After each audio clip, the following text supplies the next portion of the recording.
आज हम डिस्कस करेंगे understanding elementary shapes chapter number 5 of sixth standard exercise 5.1। आपकी जो फर्स्ट क्वेश्चन है उसमें पूछा गया what is the disadvantage in comparing line segments by mere observation. Okay, mere observation का मीनिंग है कि अगर आप लेफ्ट राइट या ऊपर से देखते हो, मान लो फर्स्ट क्वेश्चन का आंसर है बेटा, ये सिर्फ डायग्राम समझाने के लिए है आपके पास। मान लो आपके पास ये लाइन है, ठीक है, आपने यहां से एक पॉइंट को मेजर करना है, ठीक है। अब उसको देखने के तीन तरीके हैं, मतलब मेयर ऑब्जर्वेशन, एक से ज्यादा ऑब्जर्वेशन मीन्स एक तो ये तरीका हो गया कि आंख यहाँ पे ऐसे देख रही है, ठीक है।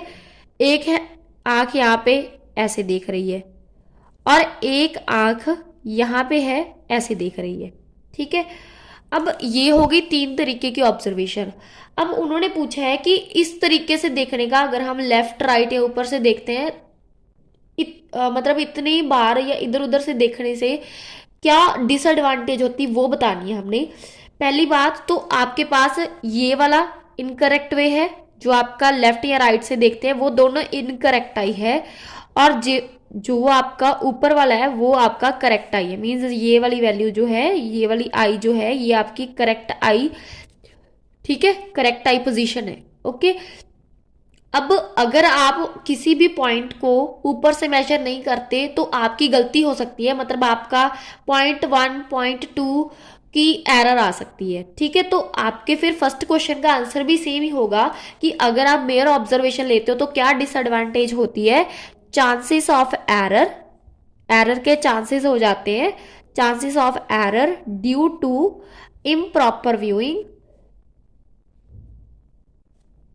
Due to improper viewing are more, ठीक है। मतलब इम्प्रॉपर व्यूइंग के कारण आपके गलती के जो चांसेस होते हैं वो ज्यादा हो जाते हैं, इसलिए हम हमेशा करेक्ट आई पोजीशन से ही मेजर करते हैं, इनकरेक्ट आई पोजीशन से मेजर नहीं करते। इसलिए मेयर ऑब्जर्वेशन जो होती हैं वो आपकी डिसएडवांटेज बना देती है किसी भी लाइन को मेजर करने में, ठीक है जी। Second question is why is it better to use a divider than a ruler while measuring the line segment। देखो बेटा, जब आप कभी भी लाइन सेगमेंट को मेजर करते हो स्केल से, स्केल को रूलर बोलते हैं, ठीक है, अगर आप उससे मेजर करते हो तो उसमें चांसेस ऑफ एरर ज्यादा हो जाते हैं। क्यों? क्योंकि क्योंकि अभी हमने फर्स्ट क्वेश्चन में डिस्कस किया कि जब हम रूलर से मेजर करते हैं तो कोई इधर से देखेगा, कोई इधर से देखेगा, जरूरी तो नहीं कि हर बंदा ऊपर से ही देखे, ठीक है। मतलब कई बार ना जब हम ड्रॉ कर रहे होते हैं, हम पॉइंट को मेजर कर रहे होते हैं, तो हम कई बार इनकरेक्ट पोजीशन से देख लेते हैं, तो आपकी एरर जो होती है हो जाती है। इसलिए तो अगर आप रूलर से मेजर करोगे तो रूलर से तो आपने एक पॉइंट को फिक्स करके मेजर कर लिया स्केल से, उसके बाद में आपने ऐसे आर की लगानी है या फिर वहां पे डॉट ही लगाना है, ठीक है।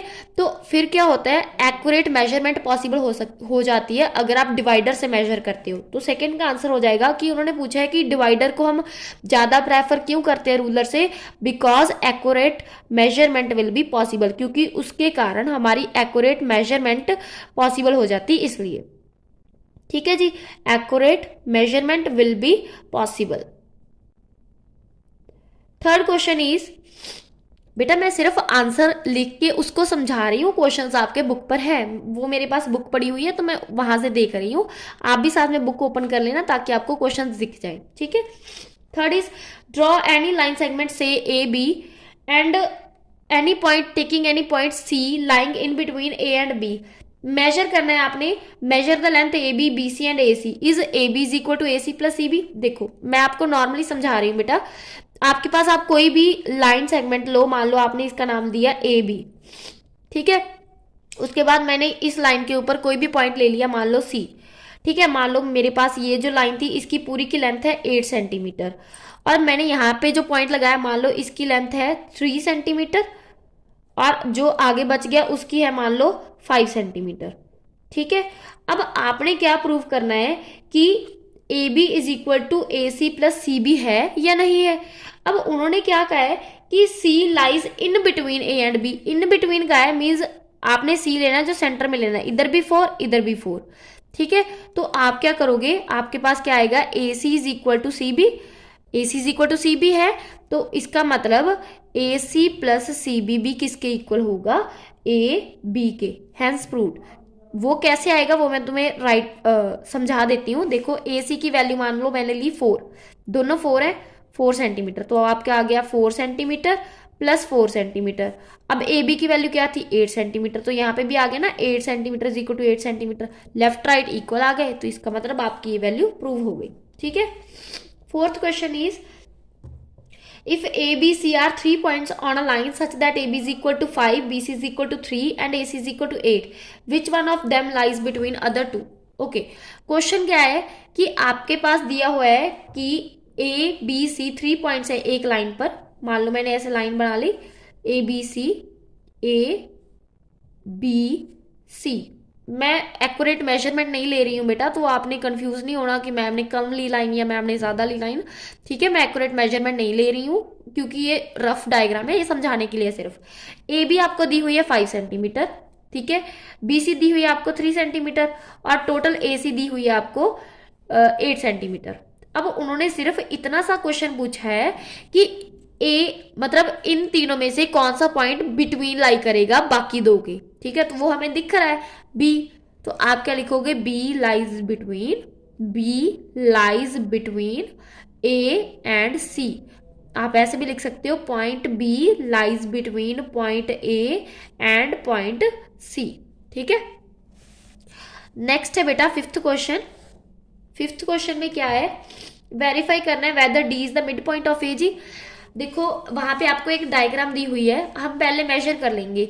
ए जी दिया हुआ है आपको 6 सेंटीमीटर,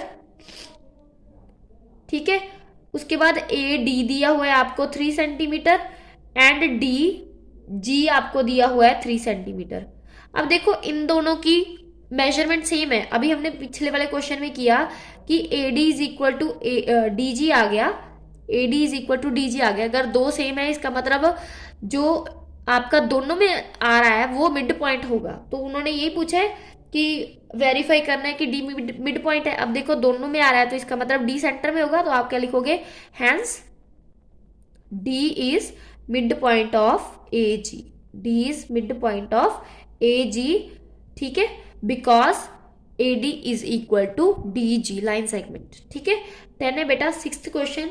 सिक्स्थ क्वेश्चन में क्या है, वेरीफाई करना है। आपके पास गिवन है जो आपका पॉइंट बी है, सिक्स्थ क्वेश्चन में गिवन है आपके पास कि बी इज मिड पॉइंट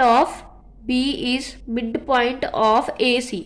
अब हम डायग्राम से देखते हैं, हमारे पास डायग्राम है, मान लो यहाँ पे डायग्राम है, यहाँ पे मेरे पास बी पॉइंट है, मिड पॉइंट है किसका, ए एंड सी का। ठीक है, ए एंड सी का मिड पॉइंट बी है। ठीक है, इसका मतलब A B is equal to B C होगा, क्योंकि मिड पॉइंट है तो जितनी ए बी होगी उतनी ही बी सी होगी, उसको मैंने नंबर दे दिया 1। अब सेकंड में दिया उन्होंने कि B is the mid point of C is mid point of B D. अब C midpoint B D क्या है, मतलब डी आगे होगा। ठीक है, तो बी सी किसके इक्वल होगा, सी डी के, B C is equal to C D, इसको नंबर दे दिया 2। अब हम फ्रॉम 1 एंड 2 लिखते हैं, फ्रॉम 1 एंड 2 आपके पास क्या होगा, बी सी मान लो बीच में से कट हो गया, तो ए बी किसके इक्वल आ जाएगा, सी डी के। तो हमने यही प्रूव करना था, हैंस प्रूव्ड। ठीक है, देखो ना बेटा, अगर ए बी बी सी के इक्वल और बी सी सी डी के इक्वल, इसका मतलब A B and C B तो भी आपस में इक्वल हो गए। ठीक है, अब देखो ना, ये भाई है, ये बहन है और ये भी भाई है। ये जो गर्ल है ये बॉय है, ये गर्ल है, ये गर्ल है इस बॉय की बहन है और ये बॉय इस गर्ल का भाई है ना। तो इसका मतलब ये गर्ल्स भी तो आपस में बहन नहीं हुई। ठीक है, ऐसे ही है ये क्वेश्चन भी, मतलब उनका भी तो कोई रिलेशन है आपस में। तो इस क्वेश्चन में सेम है आपका कि A B B C D के इक्वल होगा। ठीक है, नेक्स्ट सेवंथ क्वेश्चन। सेवंथ में क्या है, उन्होंने बेटा ड्रॉ 5 ट्राइंगल्स और मेजर करना है, उनका चेक करना है केस में। वैसे ये कोई क्वेश्चन बहुत ज्यादा रेक्टिफिकेशन वाला नहीं, मैं आपको एक लाइन बता देती हूँ। एक ट्राइंगल बना के, मान लो मैंने ट्राइंगल ली, यहाँ पे उसकी साइड्स लेनी है। मान लो मैंने ले ली 2 सेंटीमीटर 2 सेंटीमीटर 3 सेंटीमीटर, नेम ले लिया ए बी सी। ठीक है, अब हमें पता होता है बेटा कि कोई भी ट्रायंगल बनना तभी पॉसिबल होता है अगर sum of any two sides of triangle is always greater than the third side. और अगर वो लेस आ गया तो उस केस में आपकी ट्रायंगल पॉसिबल नहीं हो सकती।